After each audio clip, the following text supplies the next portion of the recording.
Hello नमस्कार आप सभी को। आज हमने पहली क्लास विराम चिन्ह का लिया था, उसका अर्थ बताया था, भेद बताया था और उसकी परिभाषा बताए थे। तो अब हम आप विराम चिन्ह के भेद के बारे में, जो उनके भेद हैं उसके बारे में चर्चा करेंगे। जैसे पहला भेद है पूर्ण विराम।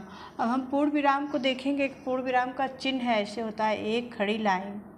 ठीक है, एक खड़ी लाइन को हम क्या करेंगे, पूर्ण विराम। तो पूर्ण, इसका अर्थ होता है पूरी तरह से रुकना या ठहरना। इसका क्या अर्थ होता है, पूरी तरह से रुकना और या ठहरना। जहाँ वाक्य की गति अंतिम रूप ले लेती है, विचार के तार टूट जाते हैं, उसी को हम पूर्ण विराम कहते हैं। जैसे हम कोई चीज़ पढ़ते हैं तो थोड़ा सा रुकते हैं, पूर्ण विराम लगा रहता है, वहाँ रुकते हैं, फिर दूसरा वाक्य पढ़ते हैं।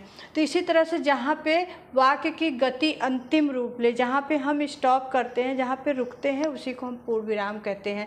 जैसे उदाहरण देखें, यह हाथी है।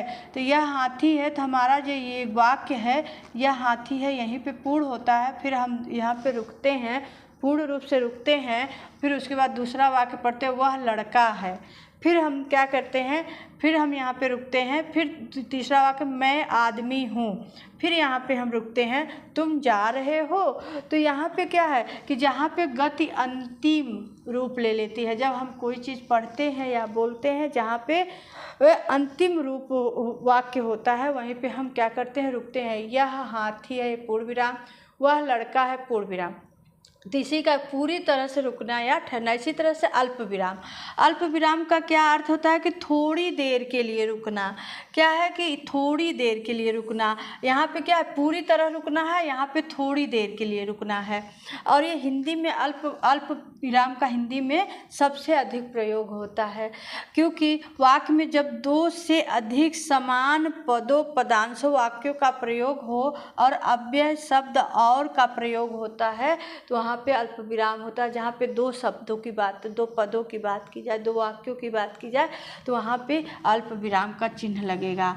अल्प विराम का चिन्ह आपको पता होगा कि ये है, अल्प विराम का चिन्ह ऐसे लगता है। और देखिए, हमने अभी यहाँ पे उदाहरण लिया है, राम, मोहन, सुरेश और।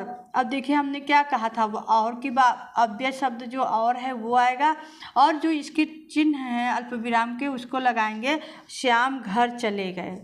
फिर यहाँ पे छोटी, हल्की, गोल और किनारदार थाली लाओ।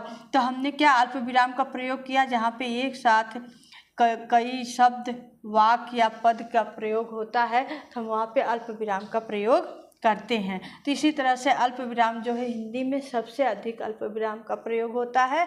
इसका विराम चिन्ह पूर्ण विराम का होता है पूर्ण रूप से रुकना, ठहरना, ये क्वेश्चन पूछ सकता है। अल्प विराम का है थोड़ी देर के लिए रुकना या ठहरना। हिंदी में सबसे ज़्यादा इसी का प्रयोग होता है।